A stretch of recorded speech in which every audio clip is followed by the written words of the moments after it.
made it this far. To week 21 of What Happened on My Universe mode!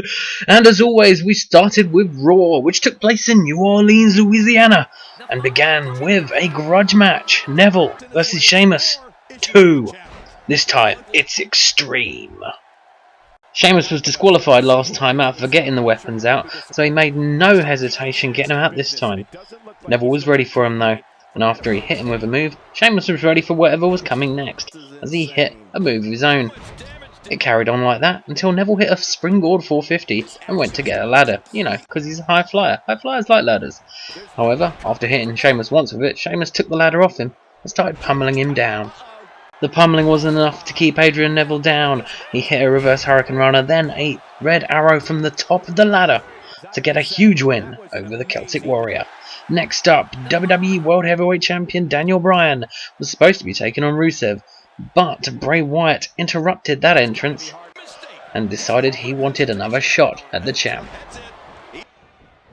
The Eater of Worlds controlled the match to begin with, but soon enough the champ, being champion, was able to take control for himself and hit a few nice moves, including that sexy submission hold. Although Bray Wyatt reversed out of it easily after a while. He then gained control again, but Daniel Bryan was not going to lay down and gave Bray Wyatt the kick in. The kicks to the head did not give Bray Wyatt enough of a headache to stay down though, and he got straight back up and hit Sister Abigail to take the victory. After the match, he beat down Daniel Bryan and berated him, probably for beating him the night before at Battleground. It was Diva debut time next as Trish Stratus returned to take on Natalya, although the new Divas champion, Paige, came out to get a close look. It was essentially the Trish Stratus show to start with some flashy new moves like a head scissors, a forearm to the face, and then an electric chair drop. But once these moves are out the way, Paige started getting Trish Stratus' attention, and the two had a little face-to-face meeting. After that, Trish continued her beatdown and jobbed Natalya out, finishing her with a flapjack. As Trish gave the crowd some satisfaction, it was time to shove something down their throats. As the Job Squad 2K16 came and waited for their opponents, it was the returns of Roman Reigns and John Cena, Team Fuckboy, and they went straight to work on the team designed to make people look strong. The match did not last long. They teamed up very well because Vince told them to. Roman hit a Superman punch and a spear, and then John Cena slammed on an attitude adjustment, and that was that. Job done. We move on to Raw's main event, and Dean Ambrose's chance to get some revenge on the man that beat him the night before for the US title, Brock Lesnar. And this was a game of two halves, as Dean Ambrose took control for the first half, and we've all thought that he might actually have a chance finally. Of course, we thought he had a chance until this happened. Brock reversed and then did a nice big suplex and then several other nice big suplexes as he took Dean on his weekly trip to Suplex City. After 6 or 7 suplexes, Brock Lesnar decided that was that and hit a massive F5, which, as you'd expect, kept Dean Ambrose down for the count. Must try harder, Dean. Anyway, on to main event, which was in Detroit, Michigan, and had the debut of the American Dream, Dusty Rhodes, opening the show against Jim the Anvil Neidhart. Despite the Anvil's best efforts with a couple of moves, Dusty Rhodes hit that inverted atomic drop and didn't turn back, following up with a nice suplex and a big elbow drop to the chest. After tossing Neidhart off the top rope, he hit a jumping atomic elbow to finish the match and win his debut. We had a pretty big match up next as Booker T took on Bret Hitman Hart. But guess who was there to watch? Stone Cold Steve Austin. Despite being European champion, he still wanted to torment Booker T some more, I guess. And, well, he just sat and watched as the two had a nice little contest. It was an even matchup with both men getting decent offense in, including that nice superplex from Bret Hart, but when Booker T hit that neckbreaker and then threw Bret to the ropes, he went out and told Stone Cold to fuck off. Well, I'm guessing that's what he said, but while he was doing that, Bret Hart came out and knocked him down. He then hit a pile driver on the outside, put him back in the ring and locked in the sharpshooter, and Booker T had to tap. So a win for Bret Hart and an embarrassment for Booker T. Next up, a tag match, and The Undertaker was forced to team with his nemesis Triple H to take on Haku and Rikishi. And The Undertaker began the match against Haku. Started off strong, kicking him in the face and slamming him down. However, when Haku did hit a move, The Undertaker went for a tag, and when he did, Triple H moved his hand away and walked off, which left him alone against the Islanders. Haku choked him on the rope and slammed him from the top rope, and then Rikishi hit 2 Samoan drops. But it didn't keep The Undertaker down, and he hit a choke slam and went for the pin, and here's where the controversy comes in. Rikishi had his hand on the rope, and it even said rope break, but the ref didn't stop counting. What the hell? Anyway, Santino took on Cactus Jack in a Falls Count Anywhere match. Don't ask me why. Cactus Jack hit Morello with a few moves inside the ring and then chucked him to the outside, where he brutalized him with a chair and then did an elbow drop through a table, then hitting a stump puller pile driver and won the match. It was a pretty easy win for Cactus Jack. On to main events. Main event! Andre the Giant was set to take on Macho Man Randy Savage once again, but the two couldn't wait, and Andre went and took him down. The two brawled in the aisleway, and then the match got started, Macho putting Andre back in the ring and hitting a neckbreaker, followed by a back rake. Following that though, Andre took control and hit a huge bear hug. It was massive. You can tell there was 2 fadeaways there. That means it was on for ages. After that, he hit a side breaker and then threw him over his head. After that, a back body drop, and then Andre just slammed Macho's head to the mat and pinned him, and he didn't kick out, surprisingly. On to the future, and it was in Chicago, Illinois for NXT, as R-Truth had a rematch against Xavier Woods. The tag team partners had an even match once again, both hitting their big maneuvers, DDTs, slams and even a TKO neckbreaker from Xavier Woods. That's my move. After this massive drop kick, R-Truth took control, slamming him down to the mat, hitting the lie detector and then finishing him off.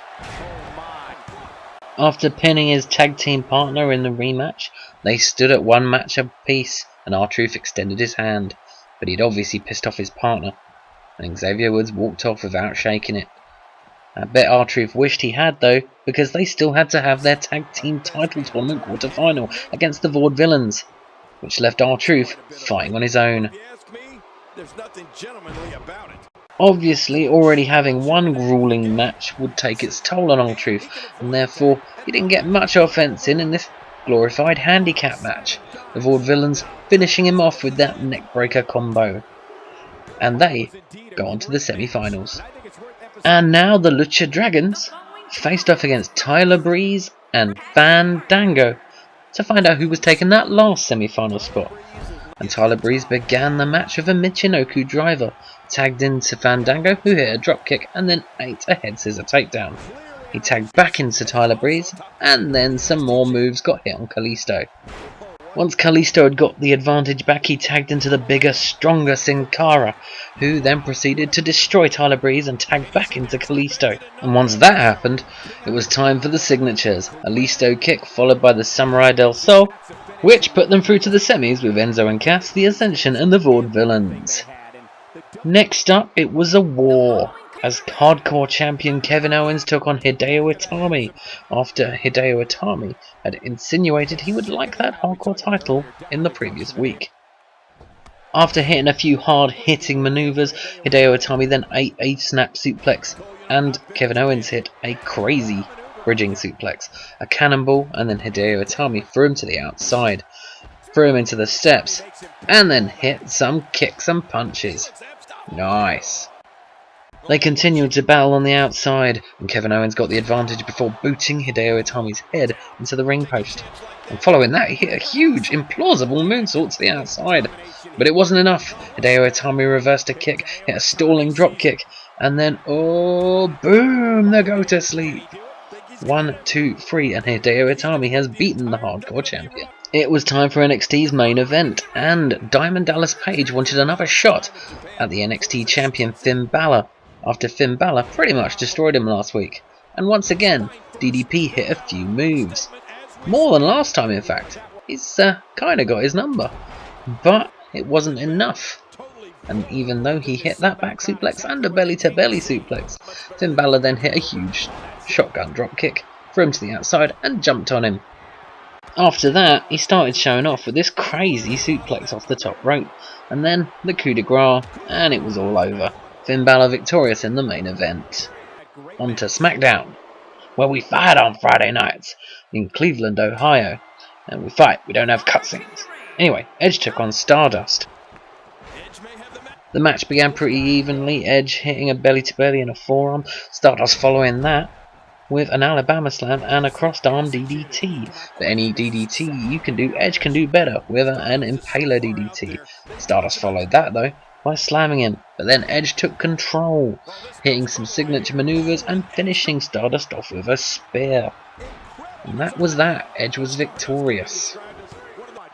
There was a special feud-ended tag match next, as Cesaro teamed with Mark Henry to face off against the guys they feuded with recently, Big E and Bad News Barrett. And it was a huge even match. Big E had the advantage to start with, throwing Cesaro down and then tagged into Bad News Barrett, who hit a couple of moves before Cesaro smacked him in the face with a forearm and tagged into Henry.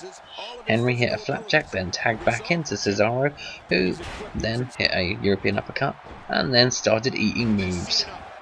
He didn't eat many moves though, because he followed them up with a nice German suplex and another big suplex after that. He tagged into Mark Henry, but Mark Henry didn't do much. He got clotheslined and splashed. He tagged back into Cesaro, who surprised Big E with a very European uppercut. But Big E got a bit annoyed and kneed him in the face several times before hitting the big ending and taking the victory, after knocking Mark Henry off the apron, of course.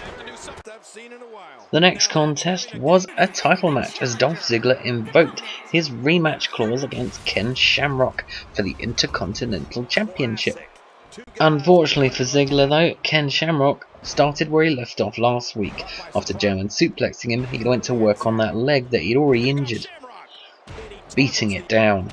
Dolph Ziggler did get some advantage, hitting a drop kick and an elbow, but it wasn't enough. Ken Shamrock then hit a spin kick and a Hurricane Rana for locking on the leg lock that he won the title with. Dolph had the tap. Ken Shamrock retains. And now on to the tag team champions, Luke Harper and Eric Rowan. They were taking on the Primetime Players, and they got straight to work on Darren Young. Rowan chucked him to the outside and then threw him into the steps several times. He then tagged into Luke Harper, who carried on the good work. Titus O'Neil could only watch as Darren Young got brutalised, back suplexed onto the apron, booted in the head and then clotheslined from hell. Harper knocked Titus off the apron and then pinned the clearly hurt Darren Young for the victory. On to SmackDown's main event, and the Big Show was taking on Kofi Kingston once again, but the Big Show wasn't impressed and proceeded to throw Kofi Kingston out of the ring every opportunity he had.